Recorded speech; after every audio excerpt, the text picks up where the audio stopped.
Hey guys, I'm super excited. We have Beth Matthews on the program. She's from Envision Real Estate, but is an absolute rock star in the industry. She's got an incredible background and she's got a great message we're going to be talking about today.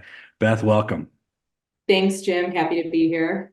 Yeah, I'm excited. But before we jump into kind of our hot topic, and we've got a lot of things to talk about in regards to value building and value delivery and really selling ourselves and defending our commissions. I want to jump into your background so people can get to know you a little bit better. So, Beth, tell us a little bit about you. Sure. Ironically, I had an epiphany not too long ago that I've been in some form of sales since I started working.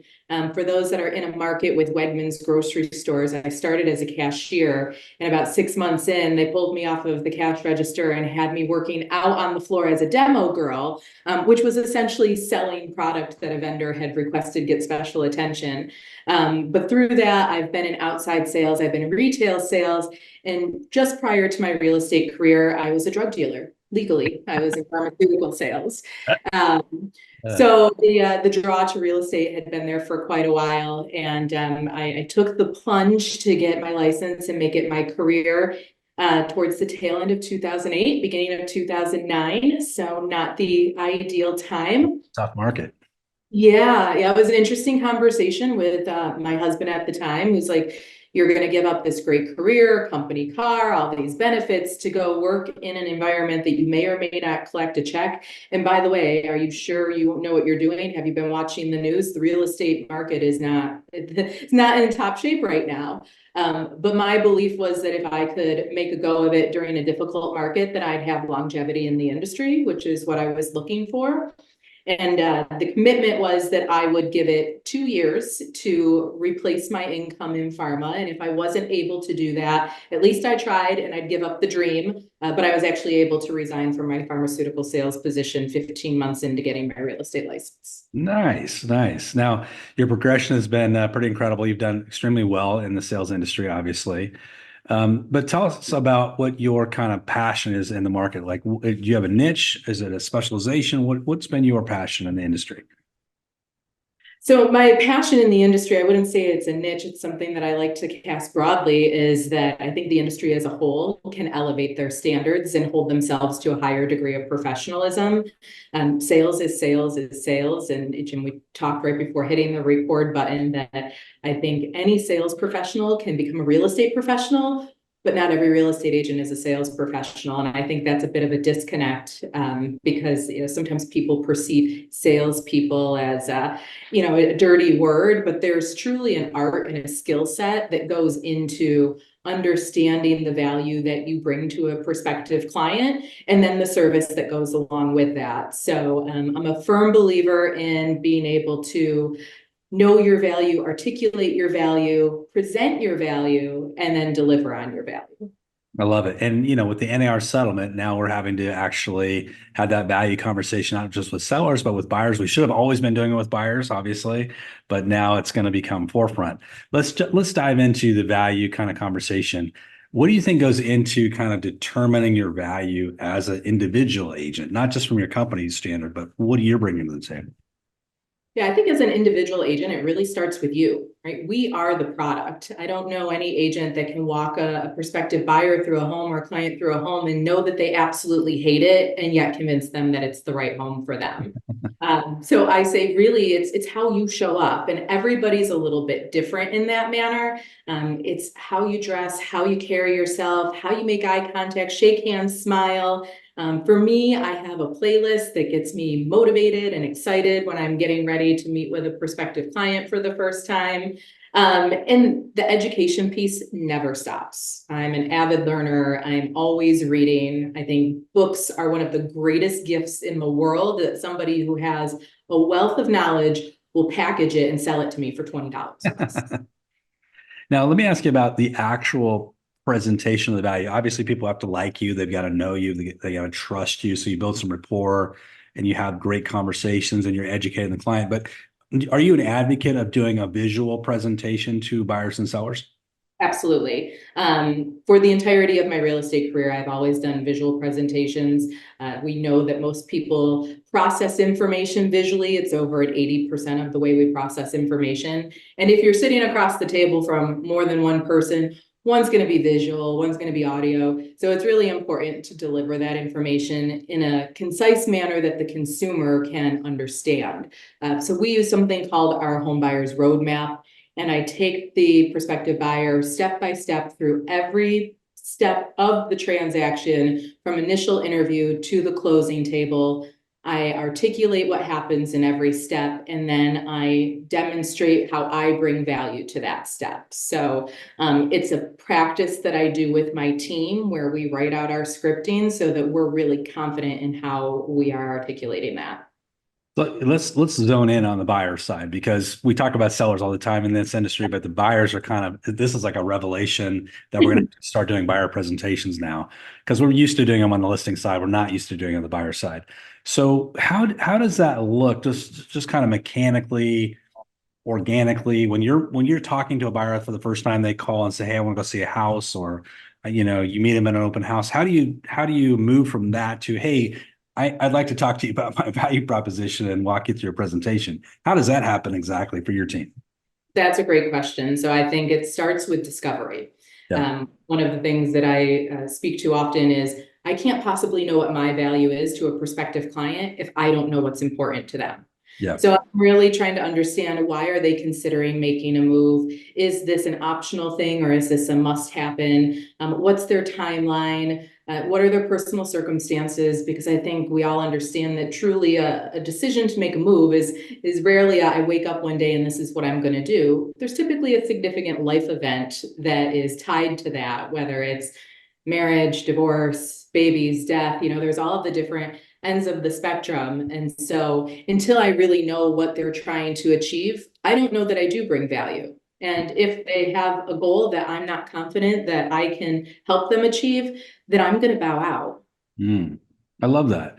That's something that I think a lot of agents don't really think about, is that what's the goal they're trying to achieve, and can I fulfill that role? It's kind of like a doctor. You go see a generalist, and if you have a specific need, they refer you to a specialist, and I think that's great. In your value proposition, in your presentation, walk us through, what does that look like? Is it a multiple page, or is it one kind of, "Hey, here's my roadmap and I'm going to walk you through the conversationally steps"? Or is it like 15, 20 pages? What does it look like? No, it's pretty simple. It's actually just a single bifold, 8.5 by 11. And on the back side is where we have our visual of the process start to finish. So the process that we use to dissect that, if you will, is start with the feature or the step. And then the bridge, which we always use the same bridge. It's what this means for you is the benefit that we bring to that step. And then we tie it back to whatever's most important to that client. So let's say it's somebody that's expanding their family and they're saying, "I really need to be in a home by my due date in September." Then I'm going to say, "Do you see how this is going to help me get you into your home by September so that you're ready for baby?" And then we really go step by step and make sure that we are able to articulate our value in each step.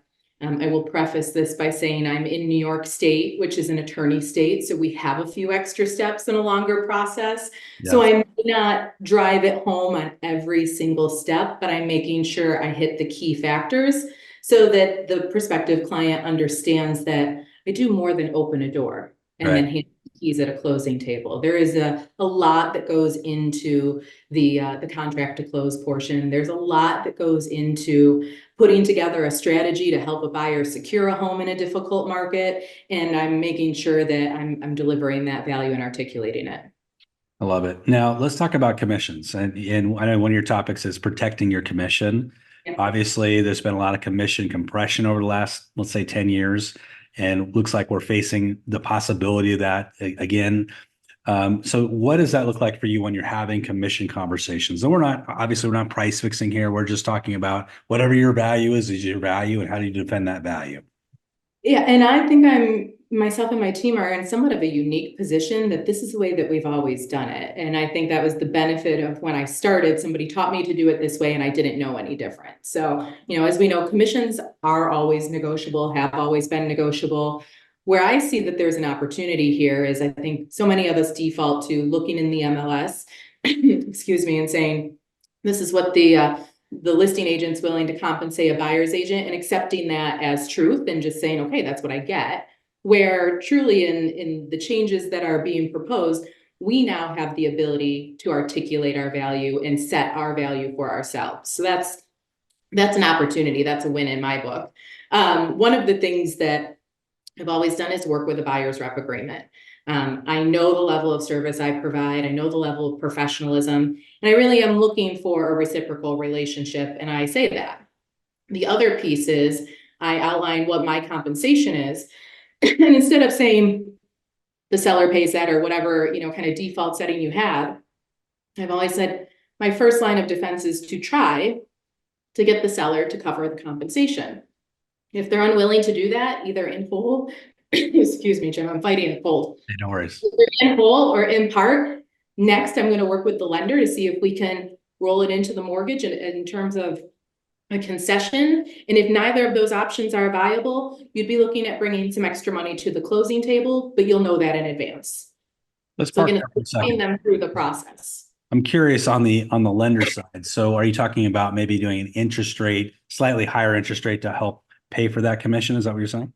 Yeah, what I'm looking at is asking the lender if there's the ability to do a concession where maybe we're going to put a little bit higher price point on the contract with a seller credit or concession back that's designed to cover the compensation. I got you. Okay, gotcha. So it's interesting because we're going to get into this situation now where, we're going to set our fee. Let's just say it's 2.5%, 3%, whatever we're charging the buyer. And now the fee is not going to show up in MLS. And my perception of what's going to start happening is that we're going to include this probably in the offer where it'll say the seller is to pay, or provide an incentive to the buyer's agent for X dollars. And this is important because I think if you can't articulate that as you just did, that, here's some ways we can compensate this. This is where agents are going to fumble the ball. And they're going to get lost really fast, or they're going to agree to discount their fee unnecessarily. So I think it's so important that we learn the scripting for this and we learn how to articulate this. But let me just I want you to walk me through, you've gone through your buyer presentation, and most agents in most states today are still not doing a buyer representation agreement yet. They're going to have to in July, probably.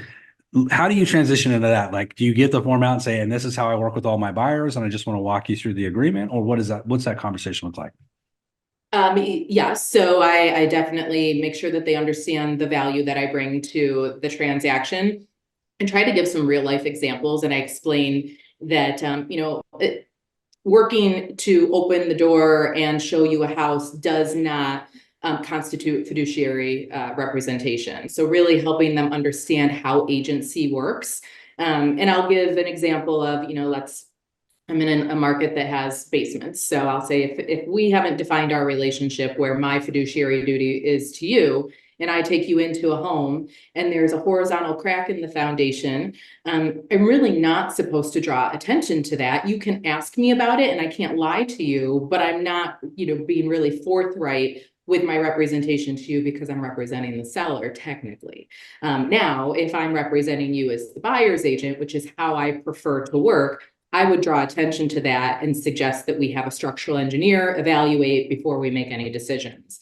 And when I can give them that real life example of what the difference is between walking through a home with an agent who is still sub-agent of the listing agent versus having a buyer's agent, it resonates. And I'm very candid, like that's really the only way that I will work. And so may I represent you as a buyer's agent? And when they hear those things, they're like, well, yeah, why wouldn't I want somebody to represent me in my best interest? So my closing is really soft. And I'm also really a strong believer in exclusivity from the standpoint that I know what my capacity is. Like I know that I can't take on and offer the level of service that I hold myself to and want to offer my clients if I have 8, 9, 10 buyers going. So, I will cap myself at 4 buyers. And oftentimes I'm looking at somebody and I'm saying, I have the capacity to take on 1 additional buyer right now. Would you like me to represent you as a buyer's agent? I love that giving them some limitation there, like there's some exclusivity there. I love it. Yeah. So kind of backing up, every state's a little bit different in their agency rules. So, we're a national audience here. So agency in New York could be different from where your state is.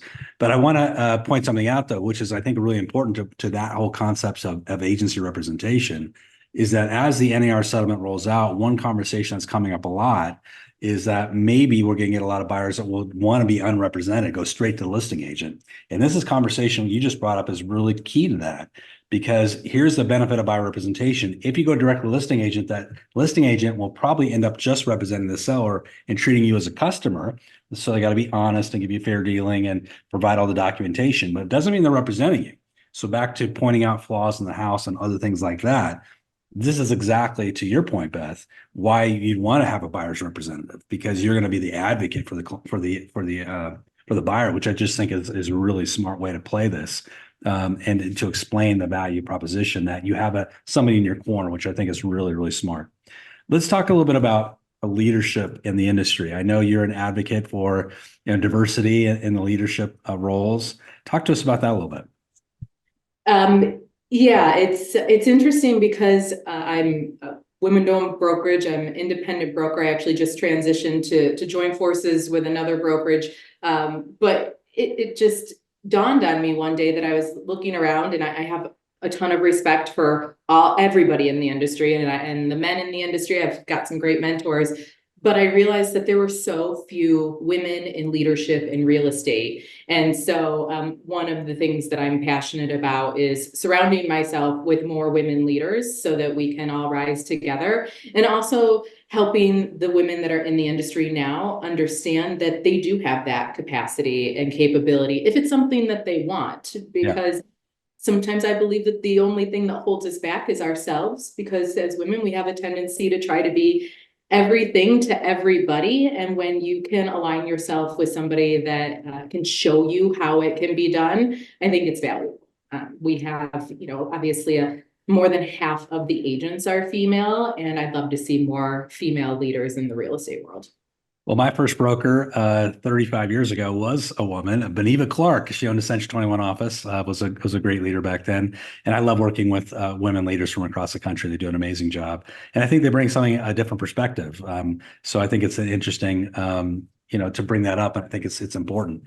So moving forward, where do you see yourself in terms of your office and adjusting and maybe adapting to the NAR settlement? Is there anything else differently you're going to be doing with because you sound like you're already ahead of the game. You're already doing buyer representation agreements. You're already doing a form of a buyer presentation. Anything else you're going to be adapting and changing?